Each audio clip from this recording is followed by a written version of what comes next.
Welcome, everyone. Thank you for joining today's Career Coaches Insights webinar, Jump Back In, Successfully Returning to Work After an Extended Career Break, with Leadership Development Facilitator and Career Coach, Emily Baxt. My name is Joseph Blancas, and I serve as an Associate Director for Alumni Career Engagement at UCLA Alumni Affairs. In today's program, Emily will discuss common issues and concerns, effective action steps, and relevant resources for stay-at-home parents and others navigating the transition back to work. I wanted to take this opportunity to thank our Alumni Association sustaining donors. It's with your help that we are able to strengthen the Bruin community with career programs like this. For some general webinar housekeeping, we will have time at the end of our program for a Q&A with Emily. So please use the Q&A function below to submit your questions.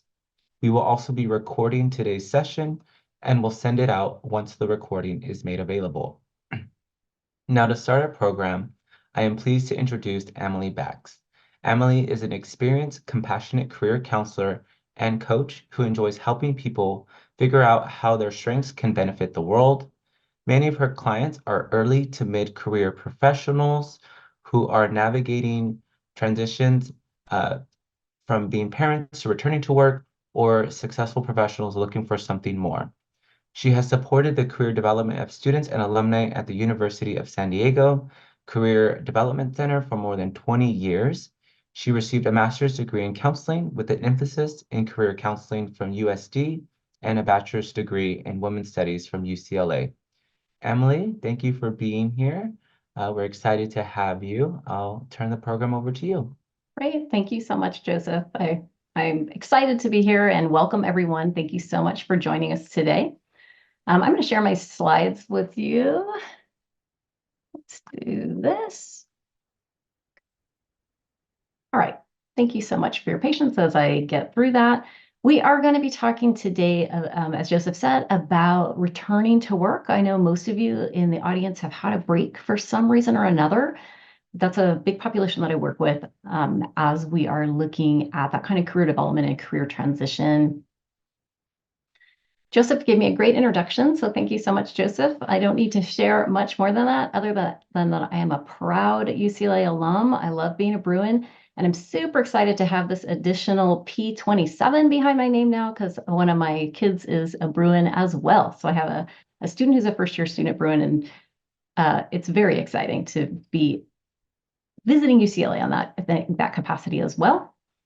So as I've been a career counselor and coach for over 20 years, along the way, I've picked up some different certifications and licenses, and I also work pretty extensively in the workplace. So I have both perspectives, both of a job seeker and of teams and the workplace where people come in. In my consulting practice, I do work quite a bit with team development, leadership development, and employee engagement.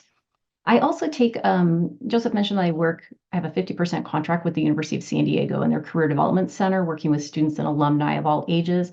I also take a limited number of individual coaching clients through my practice as well. And as he said, I have about 35 minutes of information and content to share with you, and then I'm very excited to answer questions. So please feel free to add those into the Q&A section. So we are going to be tackling returning to work after a break. Our objective today, we have two. I really want to look at strategies for building confidence. So I find that this is really important with this particular population. Most people, when they've had a break from the workplace, are a little worried about returning. And then the second piece of what we're really going to focus on are some job search tactics. So some really specific things that you can do as you're moving back into looking to join the either full-time or part-time employment as you move forward. You can see that these two things, the strategies for building confidence, that's more internal work. The job search tactics are more external. So like any successful job search, I really want to balance reflection and action. So I find people get stuck in one side or the other often, but the more we can do the reflection, the more that's going to feed into you doing action, and the more actions you take, the more it's going to build that reflection and that confidence. So really the goal is an upward spiral of action as we move forward with this. So let's start with confidence. There are some really, really common concerns that I hear when people are returning to work. Sarah, if you would be so kind to share the poll. I have an anonymous poll that you can take just to showing some of these common concerns. So go ahead and fill out. You can pick more than one. We'll give everyone a minute or so to fill this out, and then we'll talk about these concerns. Awesome. Okay, thank you so much. So you should be able to see these results right here. And you can see everything I wrote down, somebody in here, more than one person has chosen. Not knowing what you want to do, not knowing if anyone else is going to think you're qualified, explaining that break in the resume is a big one. The key for sharing these for me was not to scare you or to remind you of the things that you're worried about, but instead to normalize these concerns. This is really, really common. You're not alone in having these concerns, but while they're common, these fears and concerns are not necessarily valid. So we are going to work today to shake these off. All right, we can close that whole screen. Thank you so much. Appreciate that, Sarah. All right, so let's address each of these briefly before we get into some techniques. So with this confidence poll, these first questions that we were looking at, I don't know what I want to do, if I'm qualified, or other people more qualified than I am. The skills and tactics and approaches that we're going to take with these are really going to be looking at self-assessment and exploration. And I'm going to have several ways that you can approach that. With the concerns that came further down in the poll, like how do I explain the break in my resume? Some of those very specific things, we are going to look at job search tactics, and that's going to help us address those issues. So we're going to be moving through these pieces. My goal today is for each of you to identify at least one thing that you could be doing this week moving forward to get you closer to that transition that you want to make. So let's start with self-assessment and exploration. One of the first steps that I work with clients is finding your why. And what I mean by that is, why do you want to go back to work? Really understanding that is going to help you with your motivation and also clarify your next steps too. So some of the questions I'll ask clients is, what do you hope to get from work? And why are you doing this at this particular point? Some people are really like, I need to make money, and that's what they're hoping to get from work. Other people are looking to use a skill or to develop something just for themselves, or to have a feeling that they're contributing in a different way. Another question I ask a lot is, do you see this as a return or a reinvention? Are you going back into the workplace into the same field that you were in before, or are you making this into a pivot? This concept I'm going to explain a little bit. I have written here, open up possibilities based on interest versus narrowing down possibilities based on past experiences. Okay, what this often looks like for me, I'll have a client who'll come to me and say, for example, okay, I've been a teacher. I was a teacher before I took some time off. So here's all these teacher skills I have. What else can I do with these? Like, how else can we make this into something? That to me is narrowing down possibilities based on past experiences. So when somebody says something like that to me, I'm like, throw that out the window. What do you want to do? Let's look at your interests. Let's figure out what that next thing is. So we're going to really open up those possibilities. Then we'll see how your existing skills are going to support you in that and moving in that way. But it's a way to reopen, and particularly for those of you who are looking at, I don't know what I want to do next. As we explore that, I want you to really keep this idea of openness there. All right, the next piece of self-assessment and exploration is reflecting on your work story. Now, some of you might in the audience could be newly graduated and then took a break from the workplace for a while and might feel like you don't have much of a work story. Other of you might have been out of the workforce for 20 years and think my work story is a long, long time ago. I want to know, what is that work story though? Everyone has some. And by work, it can be any kind of work, volunteer work, paid work, school work, any type of experience is what we're pulling at. And being able to define that is really going to help you as you move forward. So one activity that I recommend sometimes is creating a career or life timeline. And this is where you literally can put a timeline on a piece of paper. For my creative people, I'm like, get your colored pencils out. What you want to do is track all the major events, highs and lows, especially around your career. So that can include education and employment, But sometimes there's other things that are impacting that life or career timeline as well. So this is a technique to start to give you perspective and to also remind you of all the different aspects of your life that you have so far, because that's all things we're going to be drawing on as you make this next transition. Back to that story. Let's take that timeline and turn it into a narrative. How do you describe yourself as a worker? Sometimes what we have to do is think about how former colleagues would describe you. What do they say about you? What were the accomplishments and the successes that you had in that space? What do other people count on you for? Those are all aspects that can help you define that work, that story of your work life. And it also is a beginning of helping you shape answers to interview questions. So when somebody wants to talk about, like, tell me about yourself, or bringing in somehow you're worried about, like, I'm talking about that gap in your resume, this is a way to create a more holistic vision of you as an employee and what your work life story is. Your whole life and you as a person are not defined by this break that you have taken from paid employment or from full-time work. So instead, we're going to say, let's look at everything so that we know what else we can start talking about. And for those of you too who are exploring and really considering maybe looking at a different role, I want you to look at all this past experience and think, what still appeals from that? Does anything still appeal from that? Are you eager to get back to the work that you did before? Or are you looking for something different? You may have changed from the time that you've taken, whether it was for caring for others, parenting, an illness. Any of those things can really change your perspective and what you want. And that's all part of your story. Of course, the story's got to look to the future as well. So I really focus on what is coming next. Like when you think about your next 10 years, 5 years, whatever chunk of time feels manageable, what do you want that story to be? So that's a way to really start pulling in to some of those next steps of your life. Still in a self-assessment and exploration here. I work a lot with people who've had a break. We've got to reframe the situation. So this is something, for those of you who are familiar with this practice or this technique, cognitive behavioral therapy is about reframing inaccurate thoughts. And this is a lot of what I need to do. I want you to listen for distorted thinking. So what I mean by distorted thinking is I hear a lot of cognitive distortions. Things like people just casually drop them to me like, well, since I'm totally unqualified for that job, I'm not going to apply. You know, my ear catches that and I'm like, you're totally unqualified? Like, are you sure? Tell me what parts you feel like you're not qualified for. Let's reframe that and see if that's accurate or not. Let's test that thought. So many of my high achievers and all of you Bruins and counting in there in my high achievers tend to have a lot of self-criticism.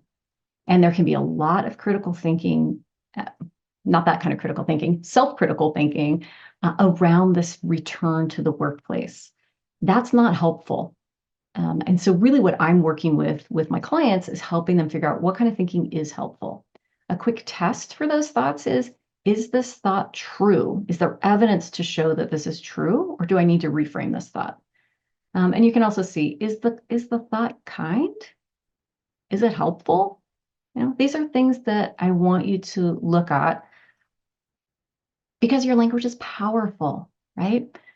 Many of you in the audience, I know, have taken a break to care for children. I want you to speak to yourself and about yourself the way you would to your child or about your child or your friend. So think about it that way. If somebody said to your child the things that you say to yourself, you would be indignant.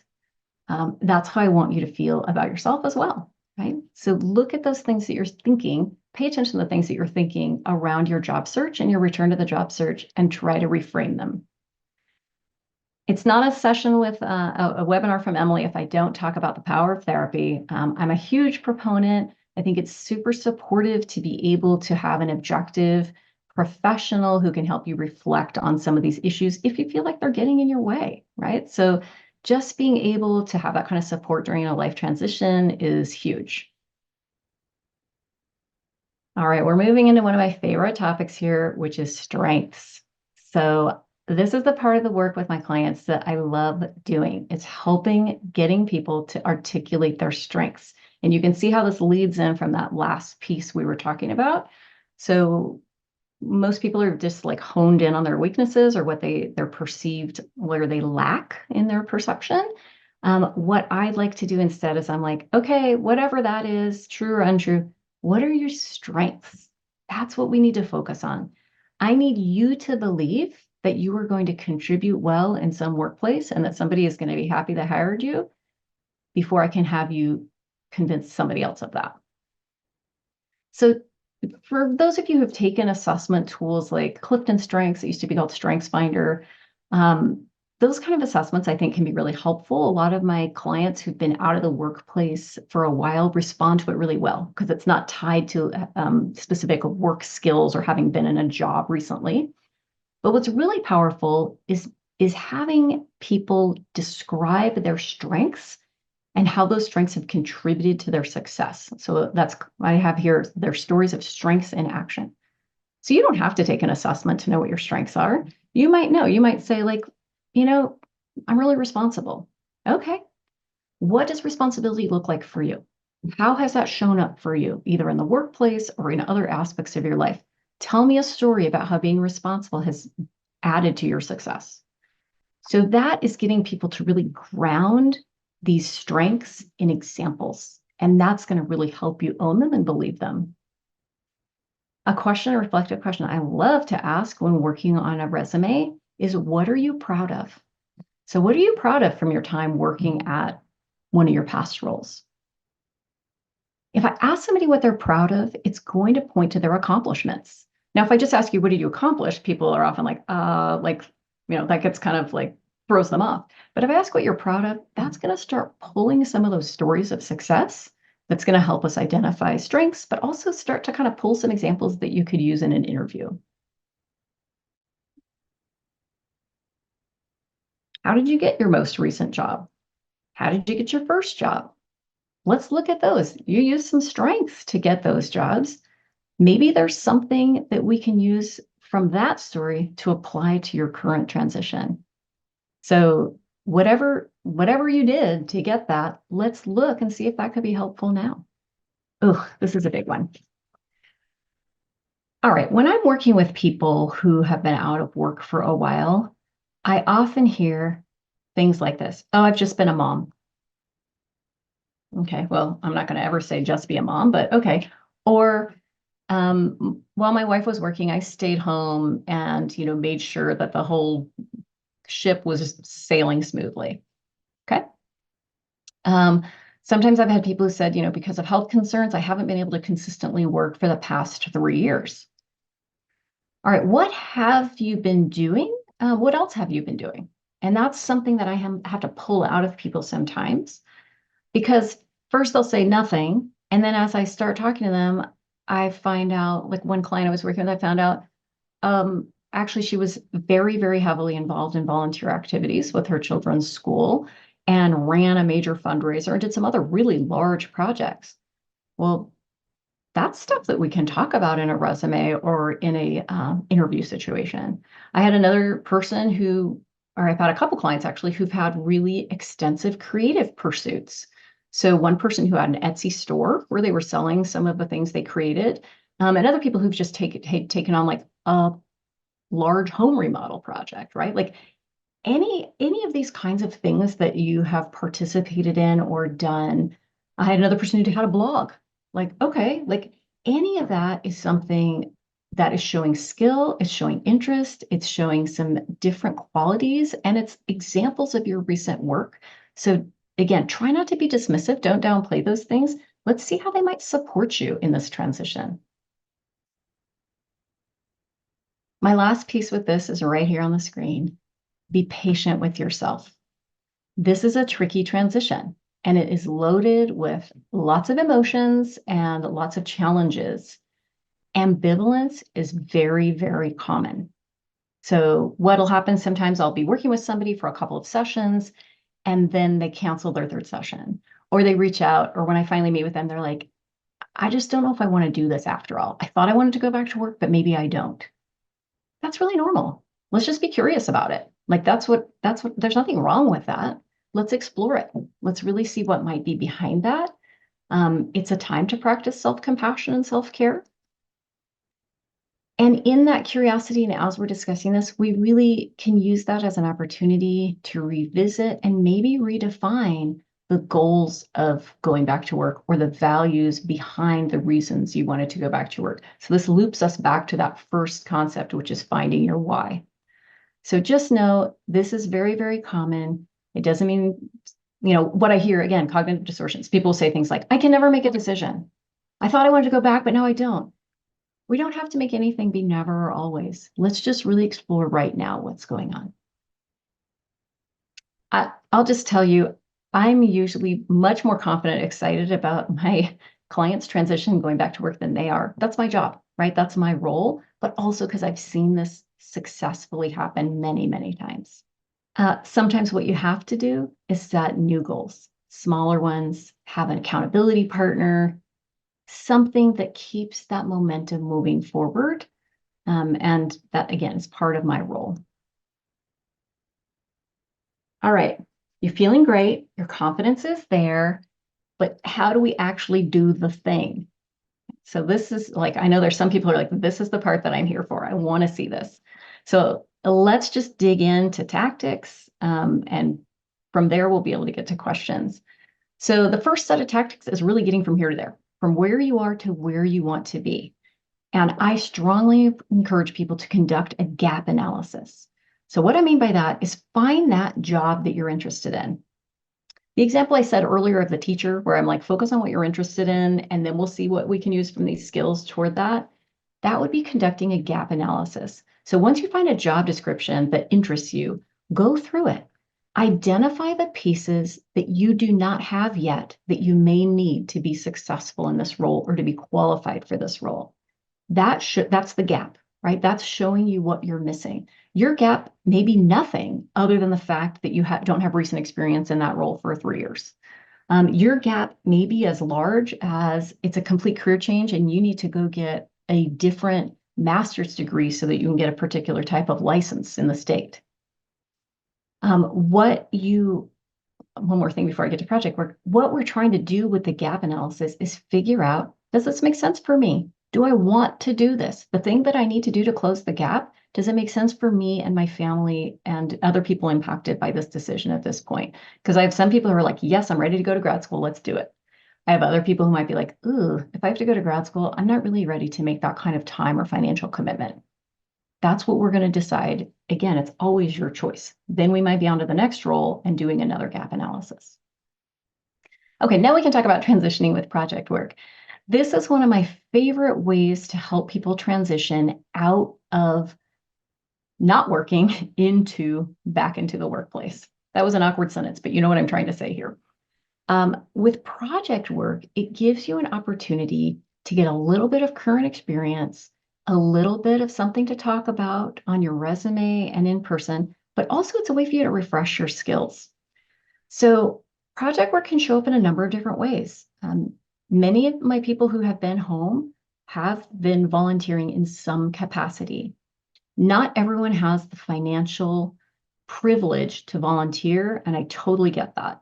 I always would rather you get paid for your work, project work, or any kind of work anyway. But volunteering can be a great way to get a little bit of current experience in your field. So, maybe I just think of schools again, because I work with a lot of parents who've stayed home. Classroom experience may not be the volunteer work that you enjoy. It may not be the volunteer work that's related to the career you want to go into. But schools are often very open to you volunteering in all sorts of ways. So whether you're trying to get current experience in website development, marketing, design, event planning, finance, IT, any of those areas, find someone who needs that and offer to do it. Maybe you have a friend who's starting a business and you want to help them put together a strategic marketing plan. Great. That's a nice thing for you to do for your friend. And then also you have now a current reference and you have an example of work and you have a little story to talk about in your resume and in an interview, and you have some increased confidence in this area. There's I have some resources that I'm going to be sharing with you in a slide toward the end. And one place for project work that I like to share is there's a website called Catch a Fire. And Catch a Fire is a volunteer site that is for professional level work. So you can go and help a nonprofit with one of those types of areas. You can go look through, see what they need. Maybe they need something in your skill area, and it could be anywhere in the nation. You can submit to getting some of those experiences as you move forward. You can also look at sites like Upwork or Fiverr or some of those other freelance sites, and those are paid. So that's a different way to start gaining a little bit of experience.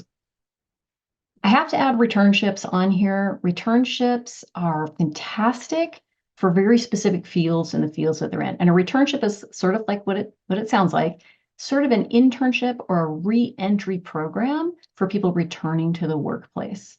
Now, I do have a resource that's on that slide about some returnship sites. I have only seen returnships for large professional services companies like accounting, consulting, and some IT, computer programming, some of those specific types of areas.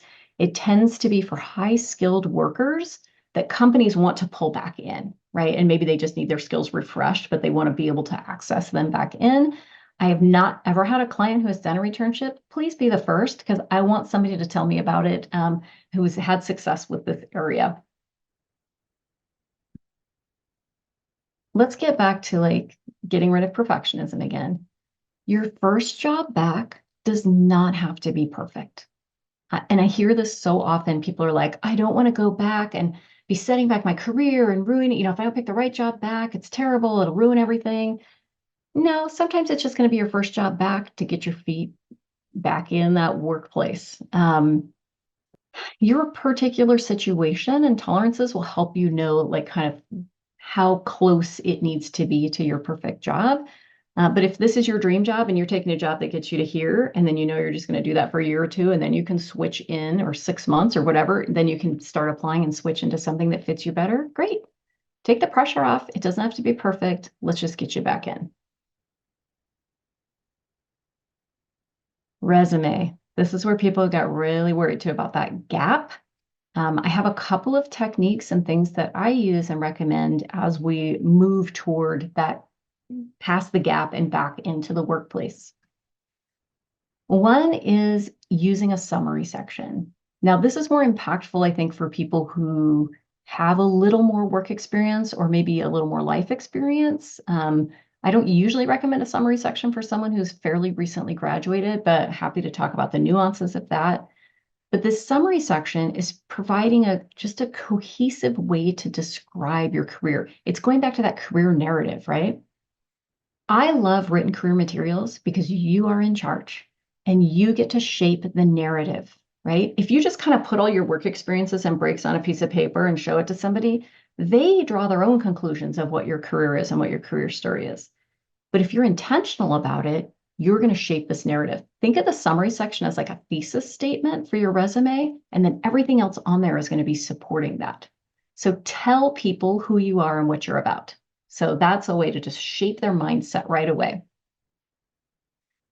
You can absolutely add a projects section to your resume. Most people have like experience, education, skills.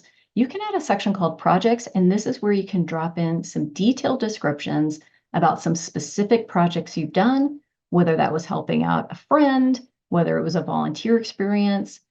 You don't have to say, by the way, I did this for my friend. You just put to describe that project and who you did, like the company or the organization that you did that for. It's a way for you to show that relevant experience and the tools and techniques that you used, as well as the results. This one's getting in the weeds a little bit, but you don't have to say work history or work experience. Those imply paid experience. You can just call that section experience. And then any kind of experience can fit in there. It can be volunteer experience. It can be different activities that you participate in. It's a way for you to add that experience and give it the weight that it might deserve on your resume. Now, I don't ever want you to misrepresent yourself. So let me be really clear on that. If that experience you did was a volunteer experience, I am absolutely fine with you putting, that you were a volunteer webmaster or something like that. Like I don't want you to try to disguise it and make it look like paid work if it wasn't. That's not my intent here. The intent is simply to say, I have this experience. These are the experiences I have. Whether or not you were paid for that, those are great experiences and it'll show the skills that the employer is looking for. Occasionally, I will encourage people to look at more of a functional or skills-based resume rather than the traditional chronological format. Now, in general, what I hear from recruiters is that they prefer that chronological format. And then you can see the break, and that's okay, right? Like we just have that can show. But sometimes it makes more sense for them to show a functional resume. And what that means is you would have sections of your resume rather than saying experience with all those different things with the dates and the different entries, you would have a skill. So something like management. And then you would list a couple bullets describing the different types of management experience that you have or accomplishments that you had. And then you might have, a different skill like marketing or something, and then have those descriptions under there. You can find good samples online. You can also find really bad samples online of resumes. So I don't ever encourage you to just be like, oh, this is pretty. I found it in Canva. Let me use this resume format. What I encourage you to look at is university career centers. I find that they are very reliable resources for finding good resume samples. UCLA's site is wonderful, but you can look at other universities as well, and you can probably find a chronological or as well as a functional or skills-based resume sample there. I'm going to talk a little bit about the break in LinkedIn that also, some of these things also relate to resume. So LinkedIn is a great platform for building those connections as well as representing yourself. So like the summary in your resume, I really want you to use the about section to provide that cohesive narrative, right? It's also a place for you to share your interests, where you'd like to work or your target industries. So that's a place where you can put that so that when somebody looks at there, they know right away what it is you're interested in. I want you to layer keywords as much as possible in your LinkedIn profile as well as your resume. And people are like, well, what are the keywords? We don't know until we look at the jobs that you're applying to. So what we really want to do is look at those jobs and see what is being asked for. Many companies use applicant tracking systems. And what that means is when you're applying online and you submit your resume, they have this job requisition. There's certain keywords that are going to be searched for in that body of resumes that have been, submitted online. And the first read is pulling the people who match those keywords the best. So that's something that I really want you to make sure that you are trying to get those keywords in there. Also on LinkedIn, recruiters search for people based on keywords. So it's another way that you can just make sure that you are showing that you have the skills they're looking for. Also on LinkedIn, you can include a project section. That's one of the sections. It doesn't pop up automatically, but when you look up in your profile and you say add a section, you can add projects. Sometimes, depending on people's situation and what their experience looks like, sometimes I will encourage people to include their volunteer roles or their projects in the experience section of LinkedIn. And the reason for that is because the experience section comes first and the projects are buried a little bit lower. So if your most recent work experience is 20 years ago, that's probably not what you want to lead with on LinkedIn. It's just not going to be the most impactful or effective. So instead, clearly labeling those, you just kind of have to make the LinkedIn format work for you and, add some different words in here and there, but you can make it clear that those are some volunteer experiences that you're including in there. Now, LinkedIn does have the option to include a career break. Like it's one of the pieces that you can put in, like from this date to this date, you can put career break. And they have some specifics that you can add. Like some people like to show that they did a parenting or caregiving break. There's pros and cons to this. And again, it's very specific to your situation as well as your industry. And I put here, discuss this with your board of directors. Your board of directors are the people you trust, right? So this could be your partner, your close friends, people, former colleagues, people who you go to for advice. And you can say, what does this look like if I put this in here? Is this good or not good? What are the pros and cons? How might people see this as positive? How might people see it as negative? And then you'll have to make the decision if that makes sense for you. And that's the same with your resume. Being able to see how clearly do I show that break or that gap. This is why I love having project work or something, because that becomes then the most recent thing that you've done. The gap is kind of down here somewhere, along with your past history. But the most important and relevant thing becomes what you're doing now, what you've been working in. If there's only one thing that you were going to do after this webinar, I would focus on this: connecting with people, real life human beings who want to help you. So just let people know that you're planning to return to work.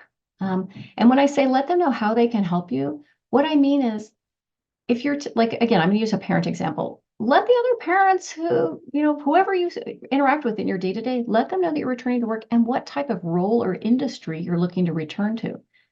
That way they know. If you say, like, I'd love to talk, if you know anybody who's working in biotech, I'd love to connect with them for a coffee date. Then the people know, oh, the way that I can help her is to connect her with my neighbor who works in biotech, right? Like, I don't have a job to offer her or anything, but this is the connection I can do. So that's letting people know how they can help you.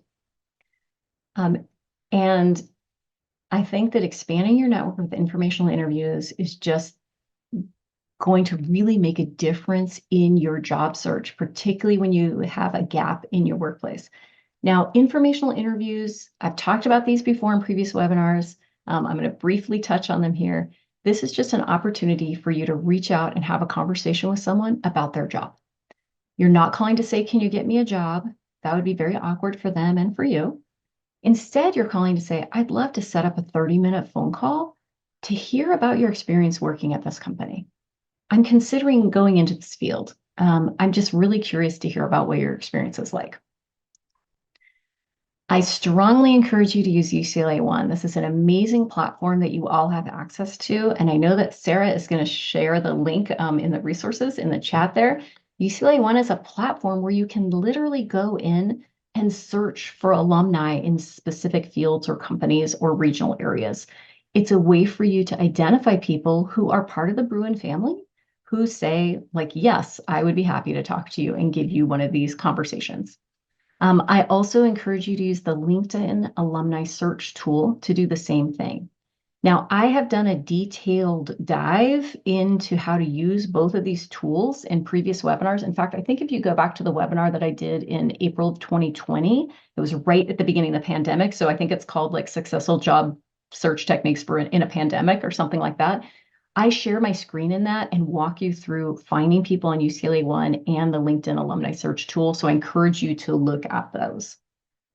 Uh, Perfect timing for getting these casual conversations with people, the UCLA Dinner for 12 Strangers. So this is a wonderful networking opportunity, very casual. It's not like a stressful thing where you're trying to wear a suit and shake hands. It's just connecting with fellow Bruins. And I think that Sarah's going to share a link with those too. Those dinners are coming up, I think this weekend and the following weekend. I'm hosting one in San Diego.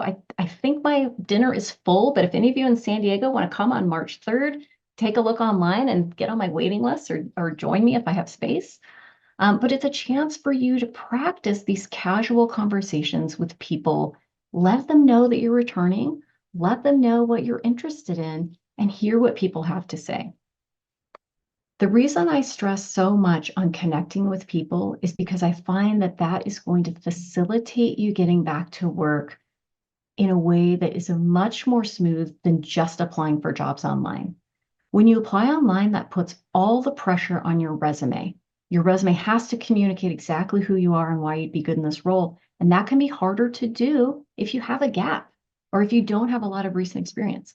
If you can talk to people, if you can talk to human beings, if you can have these informational interviews, first of all, you're going to find out about more things that aren't necessarily available online, but also people are going to see you as a person and they're going to be able to see how you might interact with others. They're going to be able to recommend you to things. It's going to be more helpful. And again, so many of the people I've worked with who've had extensive work breaks come back and say, you know what? Here's how I ended up getting a job. It was the person that I knew through this, my child's activity. And when they found out I was looking for work, they connected me. There's just a lot to be said with connecting with other people.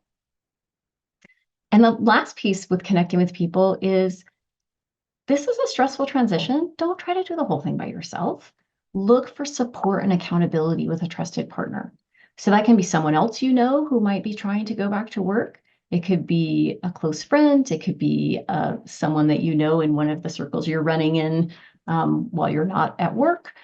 It can be a professional like a career coach or a therapist, but have someone to support you and to help hold you accountable. So when you say, this is what I'm going to do this week, when you check in next week, you kind of know that you better have done it. All right. Right here, obviously, I've got a QR code. There's also a link in chat if you'd rather click on that. This is for you to get the key slides and the resources from me. So this is a quick Google form. You're just going to put in your name and your email address, and I'll be sending this information out later so that you can get some of these key slides. I'll leave this up for a second. My next slide that I am going to jump to has a variety of those resources that I talked about. This is part of what I'm going to include, so don't feel like you need to write anything down right now. I include it for people who are watching this later, watching the recording. All right, if you didn't get the QR code, if you missed it, that link is in the chat, so you can click on that as well. Here's my reference slide. You can see I've got a few specialized job boards for flexible work options. A lot of times people are looking for more remote work, part-time work. Here's a few things about returnships and project work that I mentioned. I also have a book reference in here that I just love. Designing Your Life is a fantastic book for looking at work and picking your career. All right, before we jump into Q&A, I just want to leave you with these thoughts. As you plan your next steps, lean into those strengths, right? You have them. You are going to be a benefit at a workplace. We just got to get you believing that and then get you in through that transition and be patient with yourself. This is a big transition, but it can be a really, really successful one. So I'm going to stop sharing my slides. I am here for any questions. Great. Thank you so much, Emily. We're gonna pivot to our Q&A with Emily. Before we do so, I just wanted to mention we're throwing a couple links into the chat. The first one being a link to our program feedback survey, which we hope that you take some time to complete so that it helps us determine future professional development programs available to you through our Career Coaches Network. And then if you have any questions for Emily, please throw them into the Q&A function located at the bottom of the screen, and we will get through those. But we did receive a handful via registration, so I want to try to address some that maybe haven't been covered in the session. So Emily, you talked about kind of building a resume and what that potentially could look like for those returning to work. But we got questions, a handful of questions around kind of phrasing gaps in interviews and even in cover letters. How should one go about doing that? Should they address them or, address them in the cover letter, but not in the interview? Or kind of what is your advice around that? Oh, that's such a great question and one that I really love digging into with my clients because there's no one answer, right? And so we really have to look at every individual situation because if I have someone with, let's say, a 2-year health-related gap, is very different from how I might approach someone who has a 20-year gap for staying home parenting and maybe didn't really have much work experience at all in the beginning. So the kind of questions that I look at, I come back to that career narrative. What is your career story? How do you want to show yourself as an employee? How do you want to shape that? And also, how much of that gap do you want to share? And that's really up to you. Some people are really open and want to talk about what they've learned with their time at home. And, often I see that with maybe more with parenting. If somebody has had a health-related absence, they may not be interested or willing to share that information, which I completely respect. So the choice comes down to you. In terms of framing it or phrasing it, I think what I like to see in written and spoken is not a focus on the deficit. So if I have somebody who in their cover letter writes something like, although I haven't worked for 5 years, I would be great in this role because of X, Y, and Z. I will cross that phrase out that says, although I haven't worked for 5 years, I want to focus on, I would be great in this role for X, Y, and Z.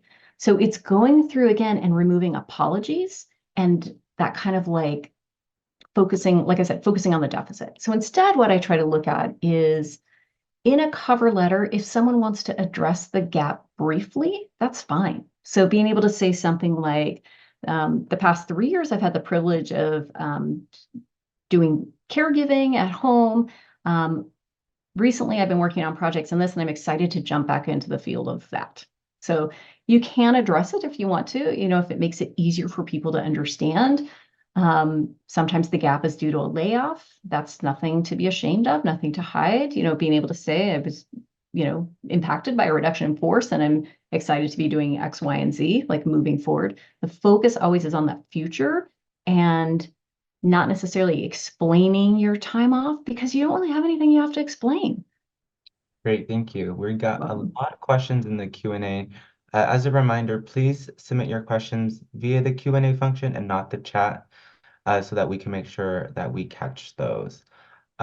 Great. So we got a question from an attendee who mentioned if you could speak about overqualification and worries about wanting to be paid what they are worth going um, from their last role, which is why they quit.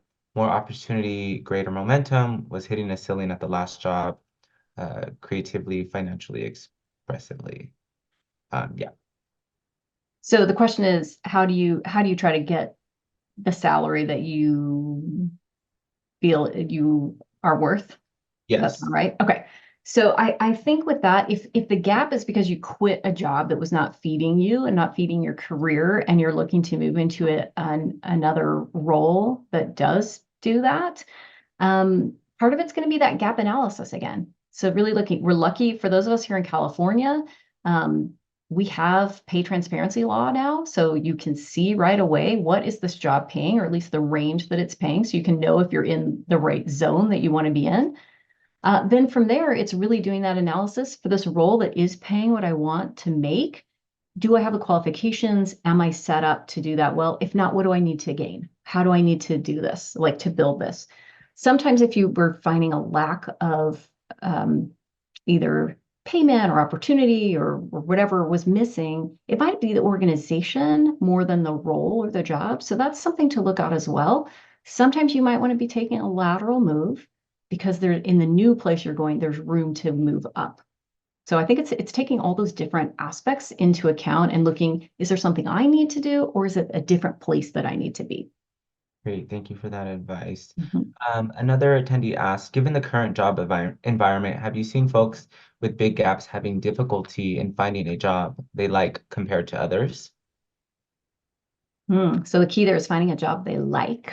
I'll take that as the kind of inflection point there. Um, it's hard for me to extrapolate based on my small sample size of people I work with, but I will say the economy has been confusing and interesting since COVID. We can't, it's like some things are really good and some indicators are less good. Obviously, some industries have really been impacted. So some of my clients working in tech have had a little more difficulty than they have in the past in landing what they want. But in terms of people with the break, again, whether or not they're getting a role that they want, part of what that comes down to again is that why. Why are you going back? What are you looking for? What does a good job mean to you? Because that might be really different for somebody else. Sometimes my clients, their focus is on flexibility and they want that flexibility. Other times people are looking at the financial aspect, other times it's the creativity aspect. So it's really being able to clearly define what it is that you want and then go off to see if we can get that particular aspect. So I know I didn't quite answer your question because I'm not saying whether or not I see it harder or easier, but I think as long as you approach it as maybe a multi-step process, and that very first job coming back from a break may not be perfect, that's okay. You're always growing. It's the minute you get there, thinking about how am I going to close the gap to get to that next role. Mhm. Great, thank you. Mhm. Um, Another question that we have, which I think is a great question because I feel like it kind of could make or break whether or not one gets the position, but someone asked, it's been a long time since they've had an interview and have had that experience. How would you suggest they go about practicing their interviewing skills? Mm, I, I love that question. So thank you to whoever asked that one. Um, I have many suggestions for practicing interviews. Again, I go to University Career Center websites for great resources. So you can look at, I always have to say UCLA, of course, because I love UCLA, but you can look at other sites as well. And you're going to find some really good resources that are going to be like sample questions, but also suggestions on how to answer questions. So I would definitely prepare for behavioral interview questions because those are very common. And those are questions that ask you to talk about a specific incident. So tell me about a time when your leadership was challenged. Tell me about a time you worked with a difficult customer. Those types of questions. So to prepare for those, part of it is learning the structure, being able to give the situation, the action, and the result you took. But part of that is just going back and identifying those things you're proud of. What are those accomplishments? Have stories ready. And then the most important part is practice answering questions out loud.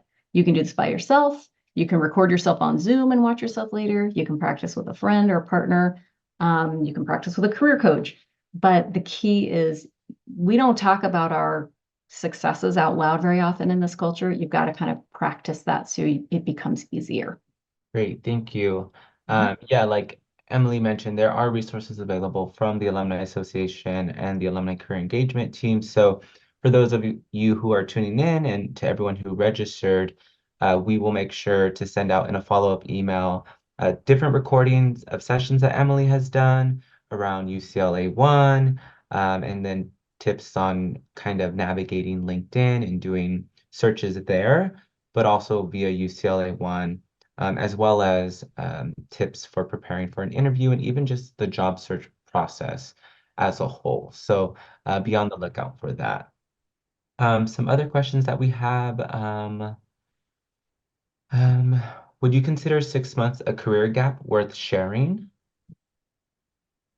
I don't think that is to me, that's just transition between jobs, I think, and particularly in this market, that's very common. So to me, I think if you're applying and the end date for your last role is 6 months ago, I don't think many people are going to look twice at that in this market. Great. Natalie asked, I have about a 10-year work gap for family caregiving. Should my references, letters of recommendations be more recent, like from project work, or is it better to have professional references from my previous work experience, though they may not be fresh? Mm, that's a great question. I think the way that I would answer that is recognize that almost every industry is just going to look for reference name and number, email address. So it's going to be contact information. You probably aren't going to have a letter. I'd probably want to see a mix of that. So if you have a great relationship with the employer or your past employer or you worked there a significant amount of time, obviously refresh that relationship if you haven't already. Ask if they'd be willing to serve as a reference. And then also supplement that with people who can speak to your project work or volunteer work that's a little more current. I think that'd be a nice balance. Great, thank you. We're getting close to the end here, and we do have a lot of questions left. And so I apologize for those who've submitted questions that we're probably not going to be able to get to. But if you want to contact Emily, feel free to provide your information via the Google form that we shared, and she'd be happy to reach out to you or vice versa. Let me see if I can find one that really rounds us out here. This is a great one. How far back should a resume go to fit on one page? Mm. I'm really usually looking at the 10 most recent years, 10 to 20. But in your situation, it might be different because of the gap. So we may have to Yeah. play with that. And just know that depending on where you are, what industry you're in, or how far you are in your career, sometimes 2 pages is okay too. Don't Mhm. worry about it being a complete work history. It's just one page of the most relevant experience for this particular audience. Yeah. And again, that goes back, I think, to what the job description and qualifications are Mhm. outlining for that role. So great. Absolutely. Well, we are at time. So Emily, thank you for joining us today, and for always giving back to the brewing community in this way. We truly do appreciate it. And like I said, to those who are tuning in, we'll be sure to send out any resources that Emily mentioned, as well as if you're interested in receiving her slides, please fill out the Google form. And I welcome your praises in the chat to Emily for being here. So thank you, Emily. Great. I Uh, appreciate that. And I yeah. was going to say, I believe in all of you. I'm super excited. This transition back is scary, but I know you can do it. Great. Thank you so much. So to close this out, I do want to remind you all to complete our post-program feedback survey so that we can create future programs for you all. I also want to give a quick shout out to our Bruin Promise website, where Bruins can find opportunities to take advantage of throughout UCLA, um, and in multiple disciplinaries. And then also we have upcoming career coaches webinars available to you all.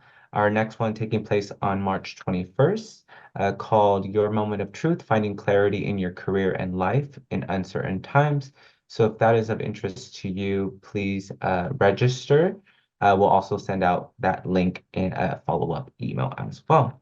But with that, thank you all for being here, and go Bruins. Go Bruins.